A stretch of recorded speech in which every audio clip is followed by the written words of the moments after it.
Assalomu alaykum va rahmatullohi va barakatuh. Navro'z radio kanalida siz bilan diydorlashib turgan ekanmiz. Ana shu onlarni biz u sizga bergan Alloh taologa hamd va sanolar aytamiz. U zotning so'nggi rasuli Muhammad alayhissalomga Allohning salovat va salomlari bo'lsin.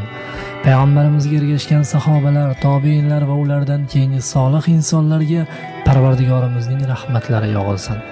Xolislik sari deb nomlanmish dastur orqali nurli o'tmishga sayr etamiz va bugungi kunimizni ham tahlil qilishga urinib ko'ramiz. She'riyat bo'stonida ajib satrlarni mutolaa qilamiz. Dastavval har doimgidek payg'ambarimiz sollallohu alayhi vasallamning o'gitlariga quloq tutaylik.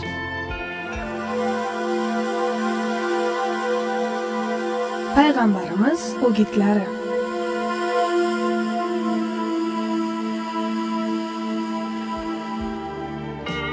Bugun dasturimizni jiddiy bir mavzuga bag'ishlashga qaror qildik. Bu ham bo'lsa xamir ichish.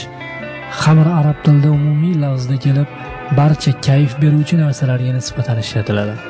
Payg'ambarimizning o'gitlari, sahobalar hayotidan voqealar va turli hikoyatlar aqlli insonlar uchun yetarli hujjat bo'ladi degan umiddamiz.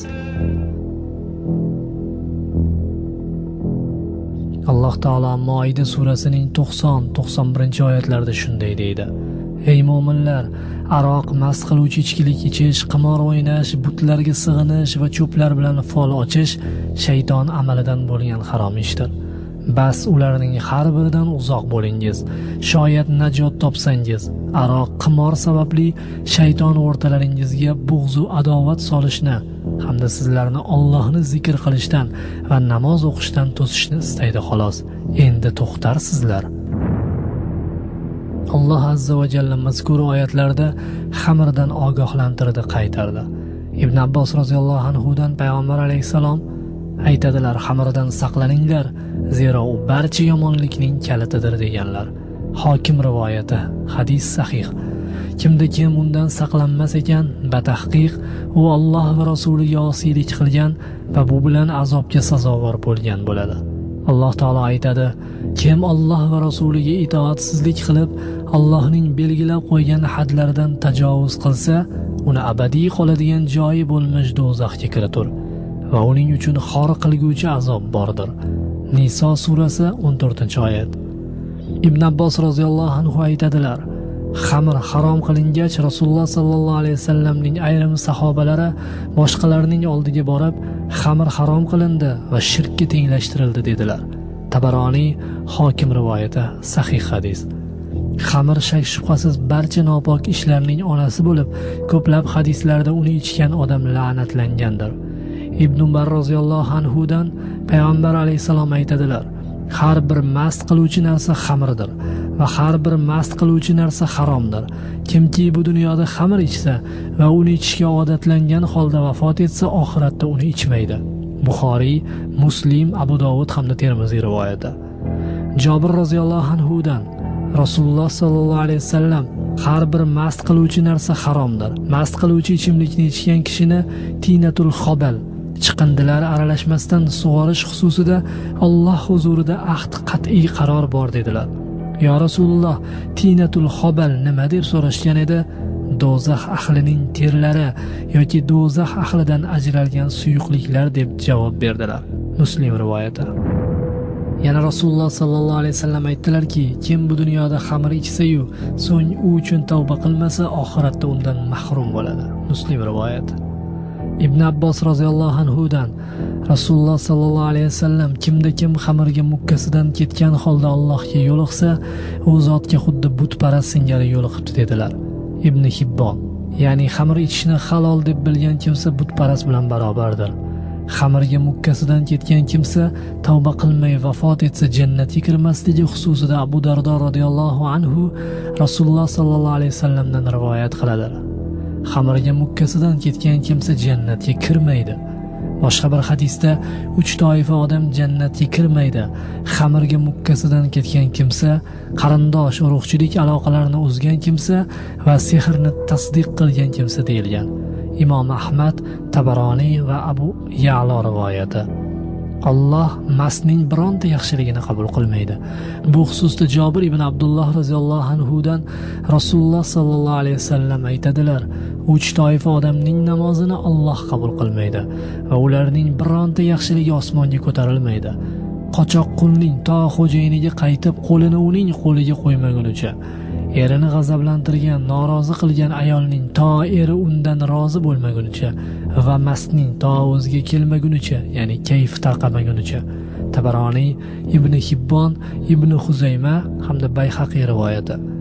Ibn Umar roziyallohu anhudan payg'ambar alayhisalom aytadilar: kimki xamir ichsa 40 tong uning namozi qabul qilinmaydi.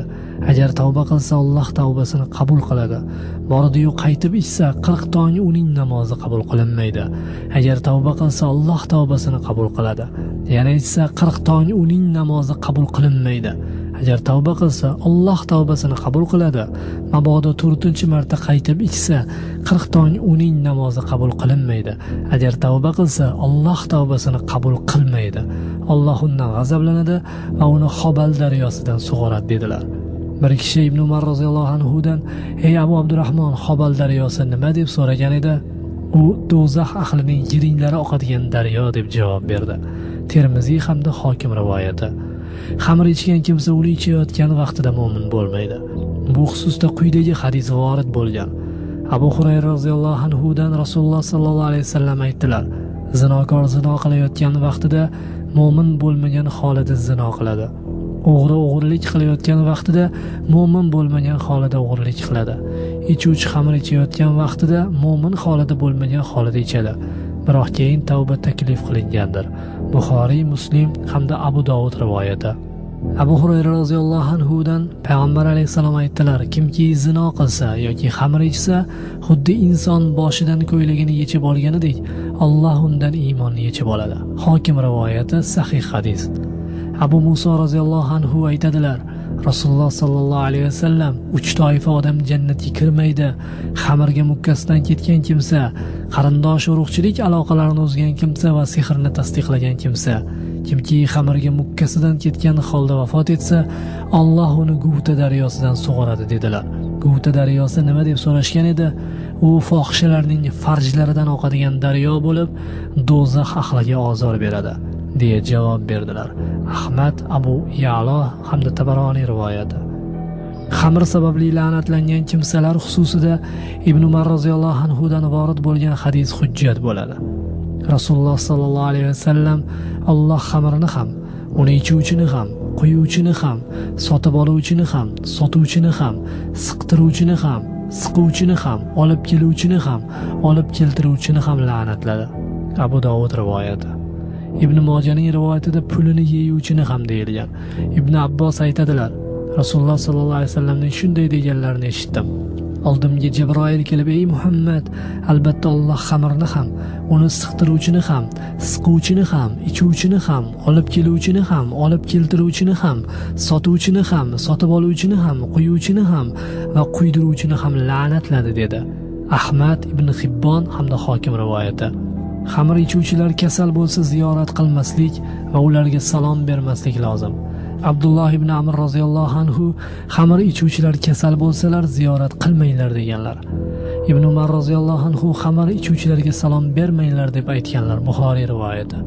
Rivoyatlarda keladiki, xamir ichuvchilar bilan birga o'tirmanglar, kasal bo'lsalar ziyorat qilmanglar va janozalariga qatnashmanglar.